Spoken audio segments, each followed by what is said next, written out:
Halo semuanya, perkenalkan nama saya Riri Melita Manik, NIM 120190032 dari kelas A Pengantar Teknik Industri.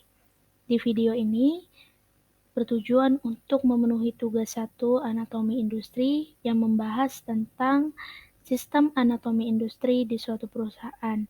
Perusahaan yang saya ambil adalah perusahaan McDonald dengan sistem kerja dine-in. Apa sih anatomi itu? Anatomi merupakan pendekatan sistem yang diperlukan pada saat pengambilan keputusan, yang di mana pendekatan sistem perlu adanya kesatuan komponen yang utuh agar mampu mencapai tujuan tertentu.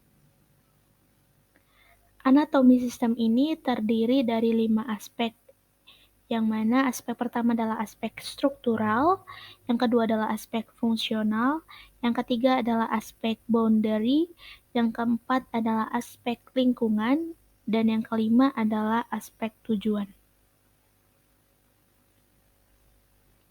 Aspek struktural merupakan aspek yang utama dalam representasi sistem, yang mana aspek ini terdiri dari beberapa komponen di dalamnya, yaitu manusia, mesin, dan material. Sehingga ketika ada input, maka diolah oleh komponen ini sehingga menghasilkan feedback yang pada akhirnya disebut dengan output. Kemudian aspek struktural yang saya ambil pada tugas kali ini yaitu pada sistem kerja anatomi perusahaan McDonald ketika customer melakukan pesanan secara dine-in.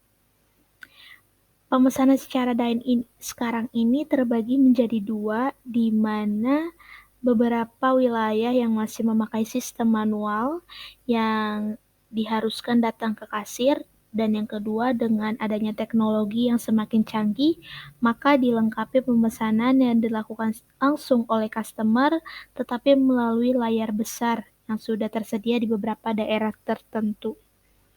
Pada dasarnya kita juga tahu bahwa pemesanan McDonald yang ada di Indonesia ini sudah mengikuti era globalisasi, di mana pemesanan tidak hanya pada saat dine-in, namun bisa dengan cara drive-thru dan MCD delivery. Pembahasan ini saya ambil pada saat dine-in secara manual yang harus datang ke kasir dengan proses order sebagai berikut. Ini melalui proses order dengan teknik flowchart, di mana di sini ada input sebagai customer yang melihat menu, kemudian customer menanyakan kepada kasir tentang menu tersebut.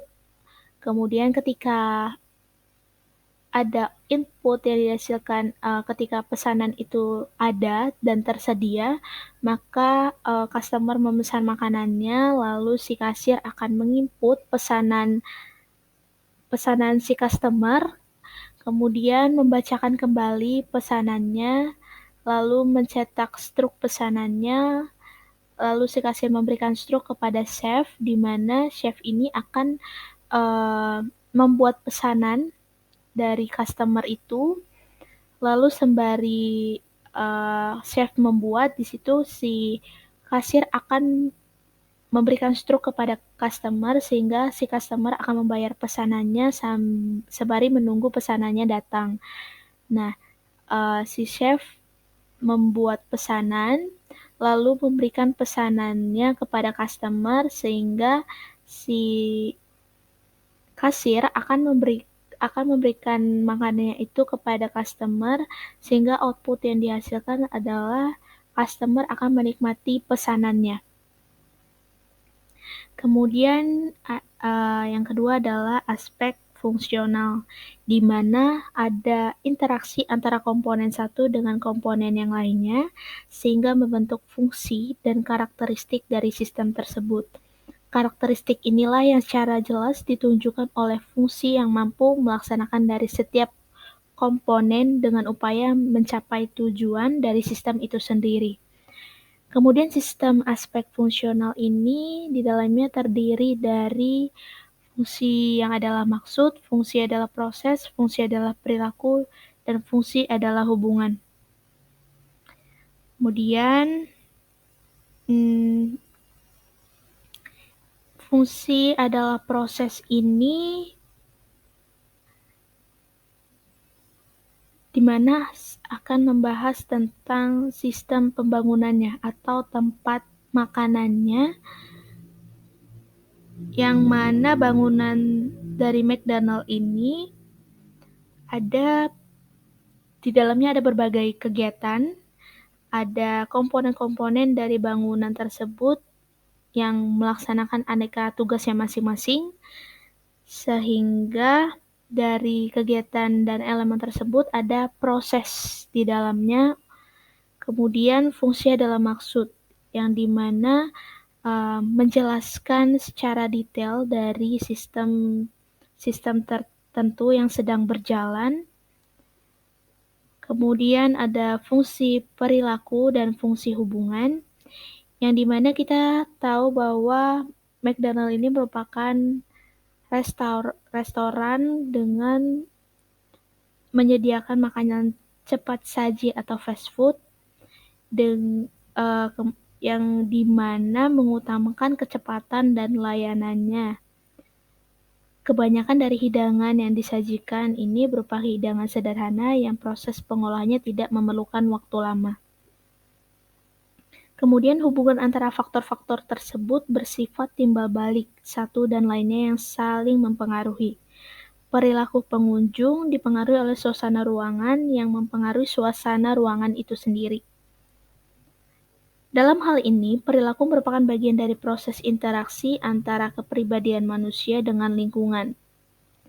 Kemudian ada aspek boundary, di mana aspek boundary ini merupakan daerah yang membatasi antara suatu sistem dengan sistem yang lainnya atau dengan lingkungan luarnya, yang artinya pada sistem yang perlu dilakukan dan tidak bisa dilewati maupun sebaliknya. Kemudian ada aspek lingkungan. Aspek lingkungan yaitu merupakan sistem yang berada dan berfungsi atau berinteraksi dalam suatu lingkungan tertentu. Lingkungan tidak hanya terbatas pada sesuatu yang berada di luar atau boundary, lingkungan eksternal, tetapi juga yang berada di dalam, yaitu lingkungan internal.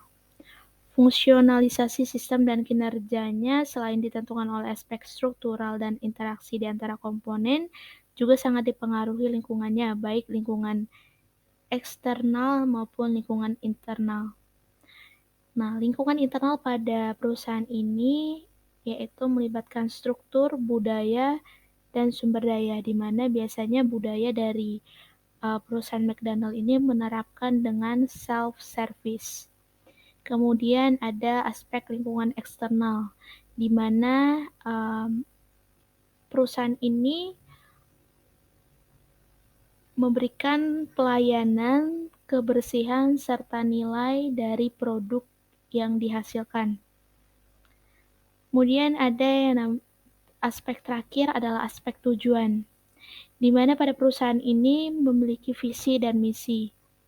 Dari beberapa tujuan yang ada, yaitu memberikan pelayanan yang memuaskan kepada pelanggan, menawarkan kebersihan, keamanan produk pangan, serta nilai tambah lainnya, harga terjangkau, dan volume pembelian bertambah, serta pada pembangunannya fokus pengembangan pada kecepatan pelayanan yang diharapkan akan meningkatkan volume pembelian konsumen. Sekian dari saya, terima kasih.